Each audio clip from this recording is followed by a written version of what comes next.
Good morning. Hi, everybody. Good grief. Always coughing. Just want to say hello. Good morning. Thanks for joining me. Subscribe if you feel like it. More important than that, leave a comment to say hi. So, what we're going to talk about today is anxiety, worry, and anxiety. Here's what I think.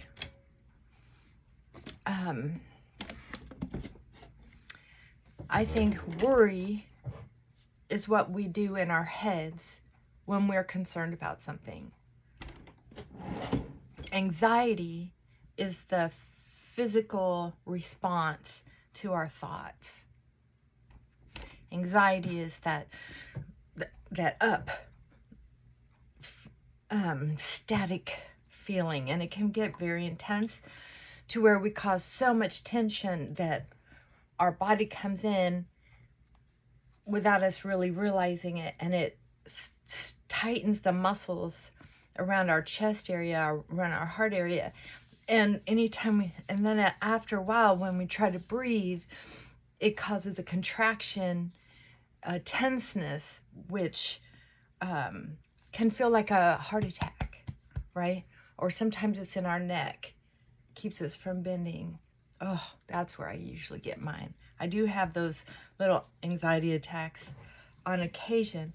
Mine happen usually when I'm the most relaxed, or just in the sleep, and it's a way for my body the body keeps the score. It's a way for me to reflect on what's been going on that I haven't been really conscious of, and how to work on things. And I haven't had one of those for a while that has concerned me. Usually when I have that tightness in my chest, I can start to feel it because it starts kind of moving up. And I go and drink some water. I put my shoulders up, back, and down a few times, kind of loosen those muscles. And yeah, because when I get it, it just sort of starts coming up and down, and it's because it's attached to all those muscles. Anyway, I'm sharing this with you because a lot of people feel that they can't help it. They can't help having those feelings. And the truth is, we make a decision about what we worry about, right? There's a difference between, and I know this, and you watched me do it recently, between things you can prevent, things that you can't do anything about, things that pop up that you know you have to do something about and you just need to make a plan.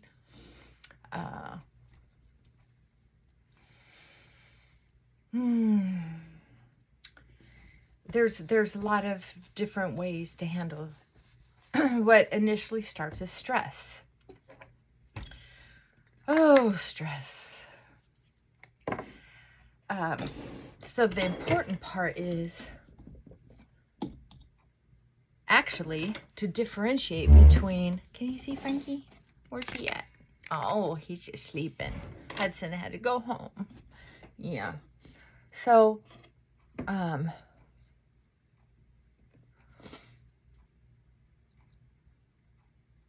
when we think about what it's going to take to feel better, one of the things that's important is, do you want to feel better? You know, there was a time in my life where I felt like my up feeling, that intensity, was necessary. I felt like if I didn't ruminate, think the same things over and over again, I would forget them, which would mean I wouldn't be ready for them to happen again. I'm going to let that sink in for just a minute. Do you have that? I didn't know I had that until my therapist explained it to me. Yeah. I didn't realize there was a choice in how I felt. And I didn't realize how hard it was to change how I felt or how I thought. I thought it was all automatic and I was just born that way. I was born to be on guard. My life had proven it by God, right? No. I had some events happen in my life. My childhood was certainly a bad start for anybody, but it didn't mean I was destined to be miserable my whole life. And that's something that needed to be reinforced over and over and over again. And I got mine through therapy. Thank goodness I was consistently seen by mine and was able to work on some of my devastating thoughts that kept me from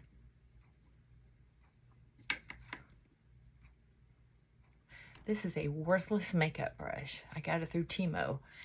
I don't care what you think, what fancy color the handle is. It's good for cleaning out maybe keys on your computer.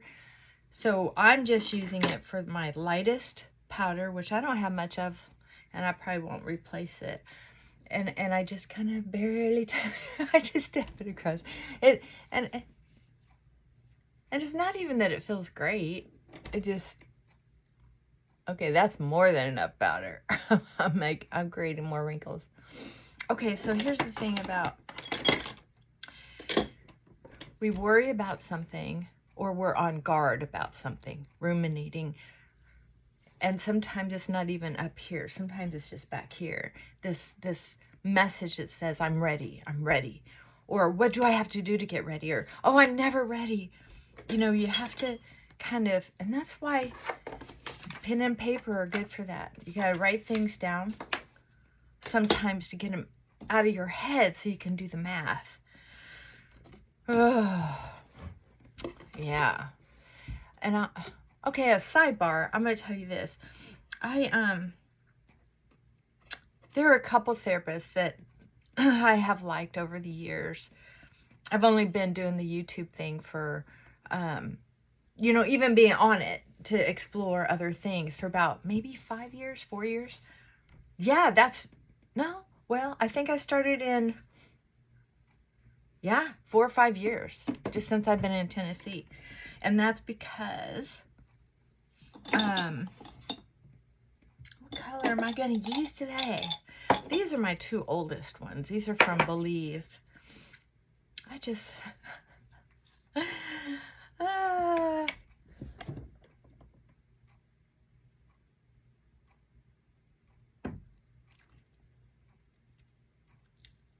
my makeup's going to go old before I get to use it all. Sometimes I go through phases, especially if I find something on sale. Okay, back to the topic. I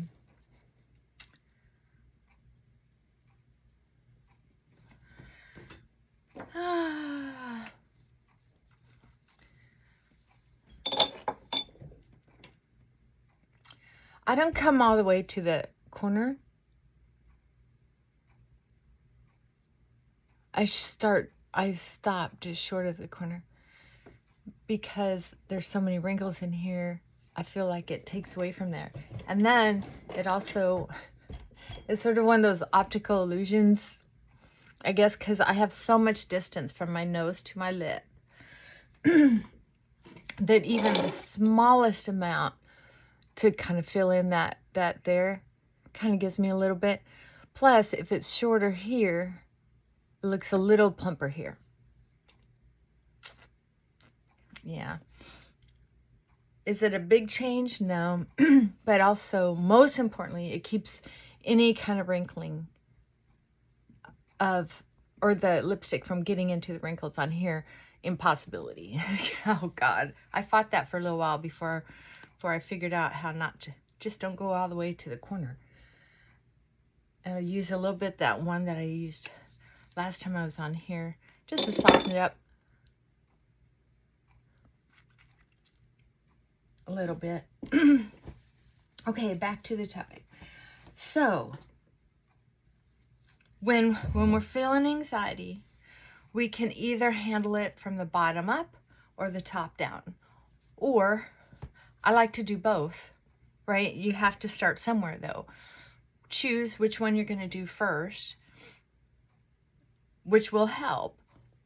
Or you can, because my anxiety used to be so high, I would do one or the other and then follow it up with the other. Thing is, sometimes I cannot get my brain to calm down. So that's why I will do the physical. I will do the physical thing. Go for a walk, go for a run, dig in the dirt.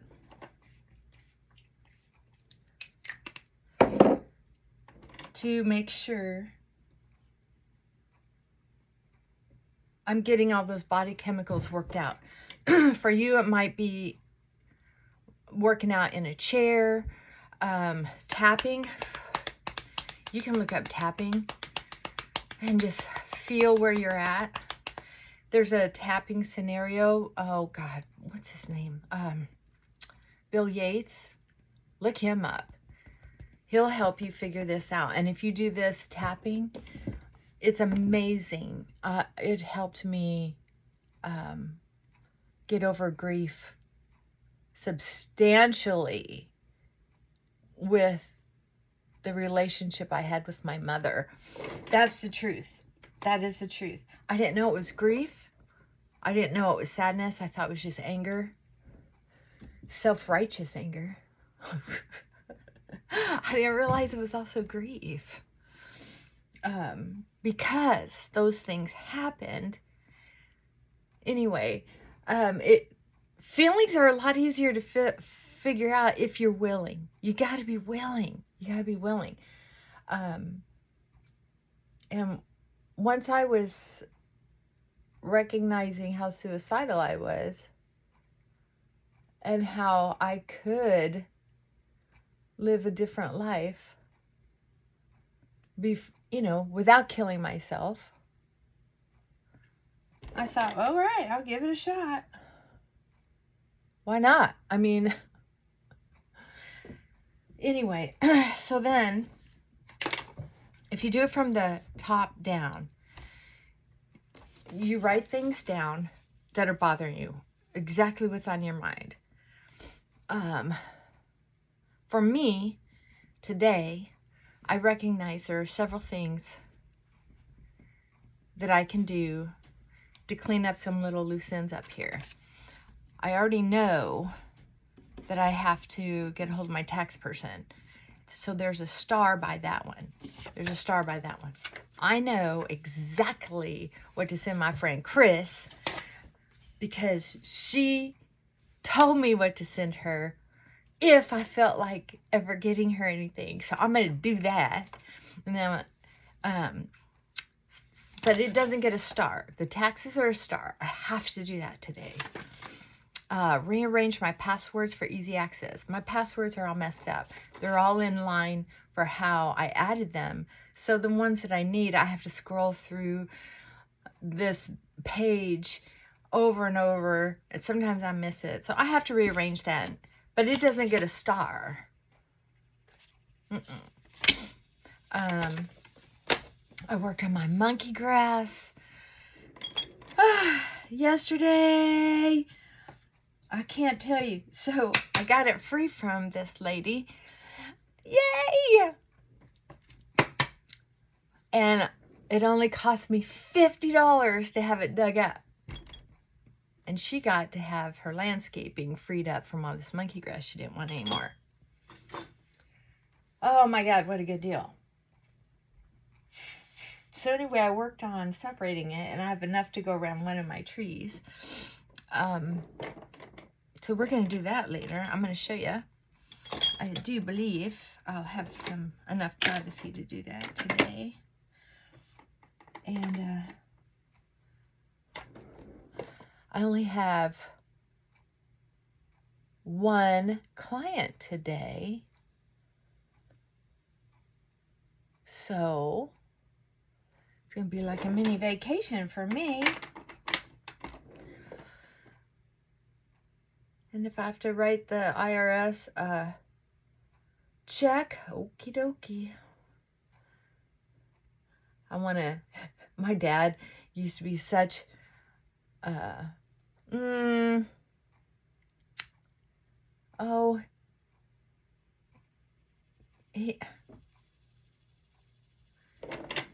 had a way of,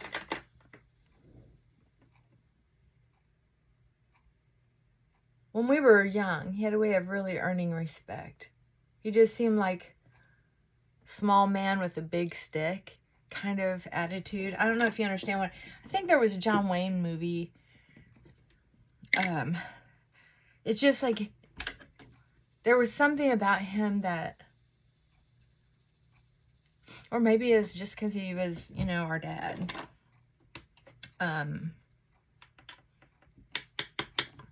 There was just something about him. But then when he had a series of strokes, you know, one at a time, and we didn't even know he was having them. He just started acting weird and unattractive. Very sad. Finally, when we realized what was going on, it was a lot easier to handle.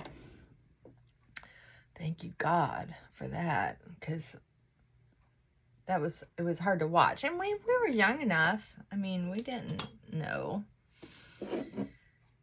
So,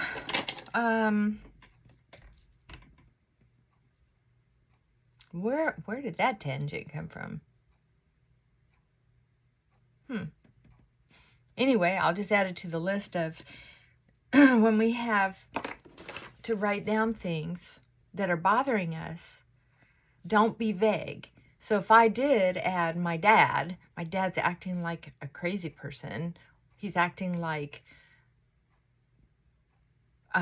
this and that. Don't be vague. Write down exactly what it was that you were affected by.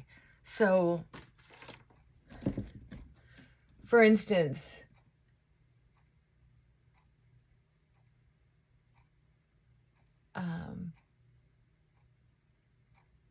don't say, oh, I'm just so mad and hurt. Write down exactly what it was. And then if it's about your finances, write down exactly what it is. If it's about your kid, don't write down, yeah, here it is. For instance, don't write down, I feel disrespected. Write down exactly what they did that felt disrespected. Disrespecting, you know what I mean. That way, when you start doing your math, you get to start deciding what you can do something about, what you can't, what is your responsibility, whether you want to do something about it or not. I have a couple eyelashes that really are ridiculously long. There we go.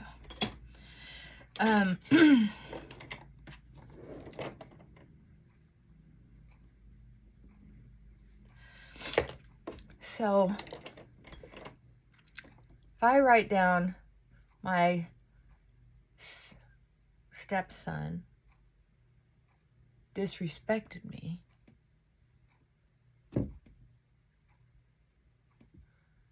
that's too vague for my brain. I have to write down my stepson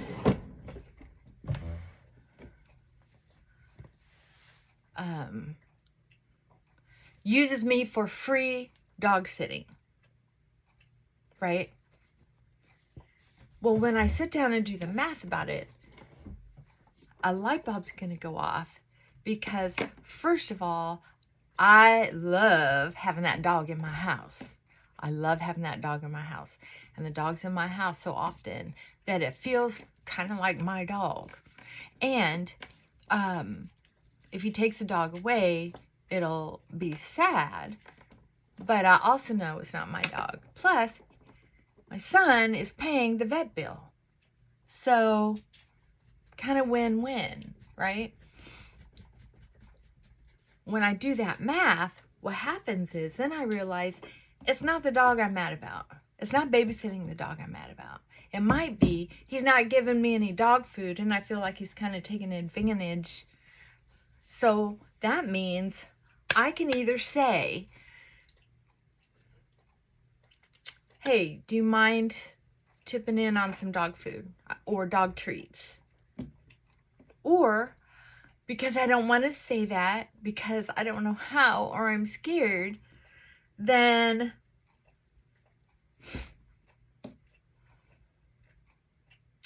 I have to own that. And I don't get, the math says, I don't get to be mad at him for something he doesn't even know about. And I have to agree to that. That's my reality. I have to agree to that. I cannot mathematically be mad at somebody that they have no idea what I'm mad at them for. It's not fair. If I'm going to be mad because the world's not fair sometimes, I have to be fair. I have to hold up my end of the deal. Also, check this out. Once in a great while, my stepson says, we're going to Sam's. Y'all want anything? And do you know, I never remember to say, hey, yeah, grab a bag of dog treats. Never, I have not once thought of it. What I have thought of is a great big jar of jalapenos. I like jalapenos. I like cutting up, even if it's just one. I like cutting it up in almost everything. I just love them. The mild or medium, not the hot. So I have to own that. I have traded the big jar of jalapenos for dog treats. Is it a fair trade? I don't know. I have to give some thought about that. But see, that's my end.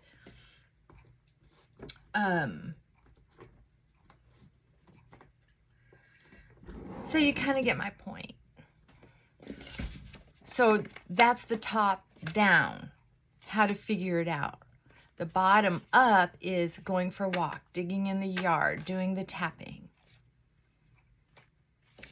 The biggest part of this is, and I have found this by looking at other people's channels that are therapists, they make it sound so easy. So of course, someone who struggles with control, who struggles with self-pity and victimhood. So I'm not talking about you. I'm saying I know what that feels like in the cells of my body. That's how I was able to resist help for a long time, because my brain kept saying, you don't know my pain. You have no idea what this has been through. Fuck you, right? I mean, that just like defiance. I might not have looked like that on the outside, but I looked like this.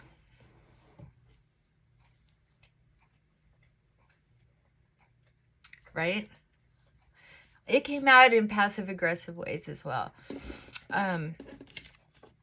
What I can tell you is that the pain I felt is not rare. You may not have exactly the same story, but you have your own story and you have your own pain. And some of you have had a story that may not match mine, but your story created as much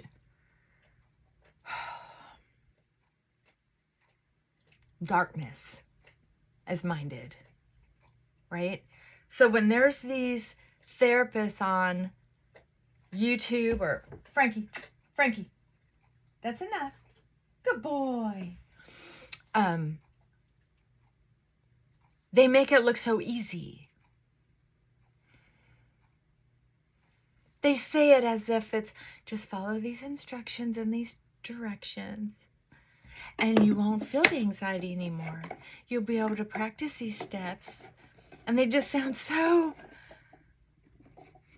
Their personalities are just not as vibrant as mine. Okay, granted. But I can't hear you if you're not talking my language.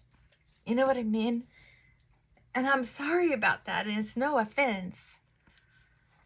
But if you make it sound easy, and I know on a cellular level and mathematically, I've studied the brain, I know about neurology. Frankie, am I making you nervous with this intensity? I'm sorry. He's been cleaning a lot. I think when I get intense like this, he self-soothes by licking. I don't know. I haven't seen it much before. But he did play a lot with Hudson, so he might just be cleaning. So I'm not going to take the guilt. Besides, he's my dog. If he's going to be neurotic, I'll love him. Anyway, oh my God, look how dignified he is.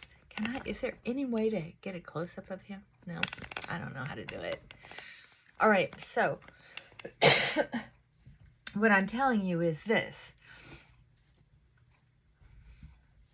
Is it easy? No, it isn't. It is not easy. But I can tell you this.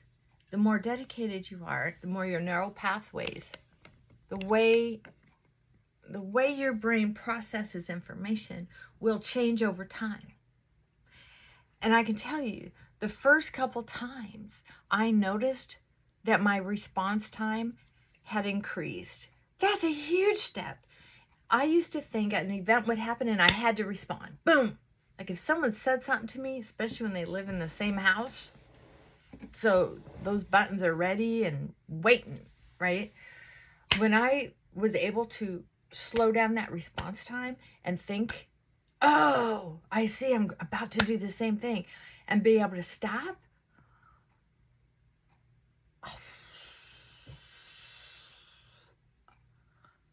Oh my God, I went from, all right, fine, I'll try to give this a try to, oh, that's why I'm trying so hard, is because I wanted to see this. It was amazing. And I was able to stop and get out of the house because I knew if I stayed and kept running my mouth, things were going to do the same old thing. I'm telling you, life doesn't necessarily get perfect, but when you can start seeing a reason to live, and I don't mean we're all ready to slice our wrists wide open or whatever. Sorry, I should have probably said trigger warning. But I'm telling you, those of us who know that kind of pain where we just think, fuck. God, I've been cussing a lot. I'm so excited. I feel like a jack in the box that's come out. And I still have some business to take care of. So I do have to go, but I just feel like I'm on target. I want you to know that these changes are not easy. But Frankie, enough. Thank you. Good boy. Good boy. I keep saying I'm about done. So I haven't gotten him a chew toy, but you know I love you. Good. But try anything. If you try anything, it'll lift your self-esteem. Even if it goes wrong, even if it goes haywire. If you really think about it. Matter of fact, there's some good books. There's called, did I tell you this before? Stop me if I did. There's a book called The Verbally Abusive Relationship. And I was seeing a therapist because I was in an abusive relationship.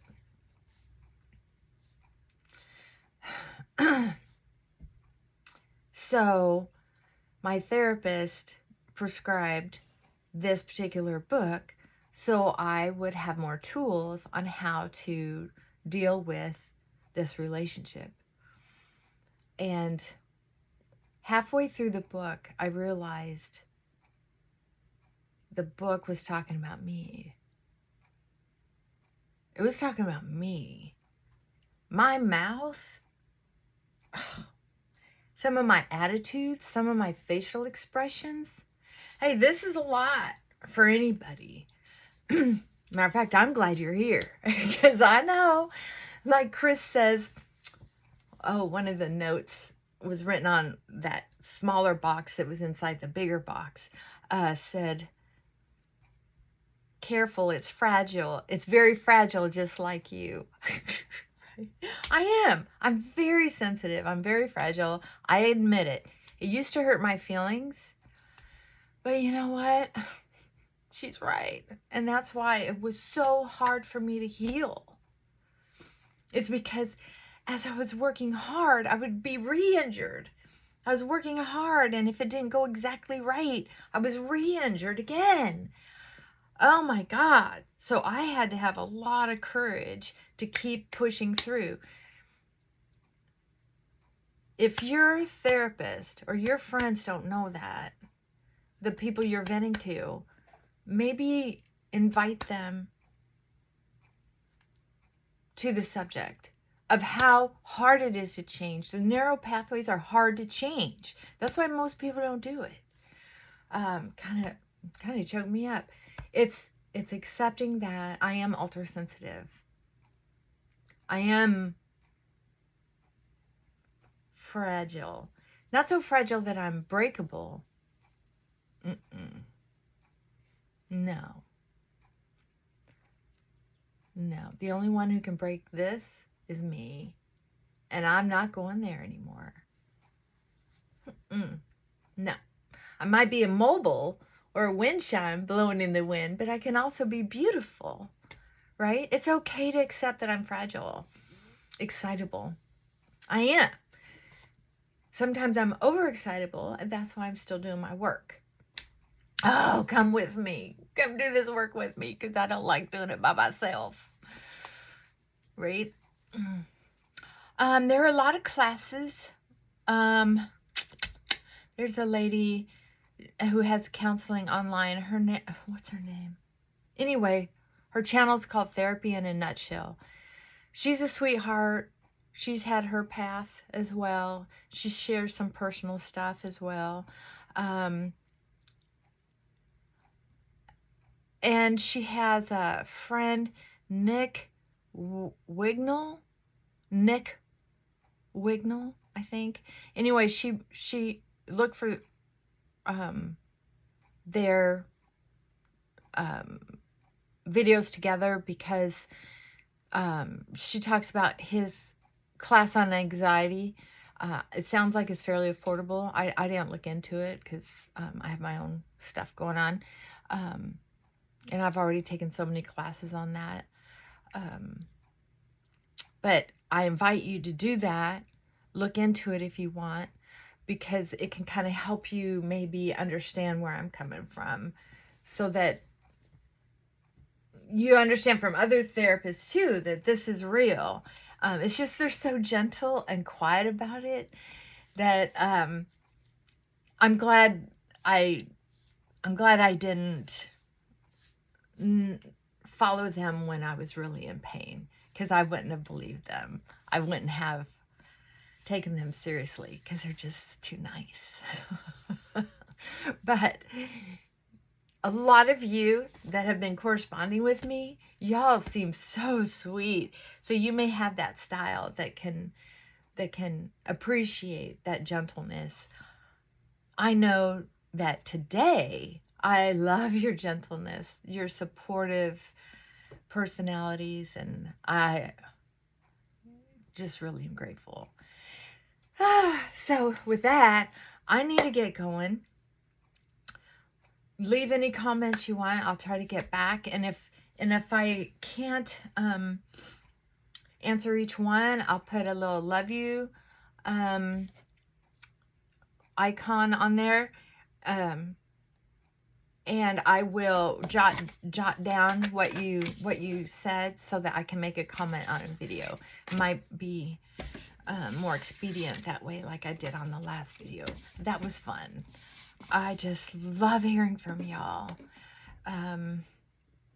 So with that said,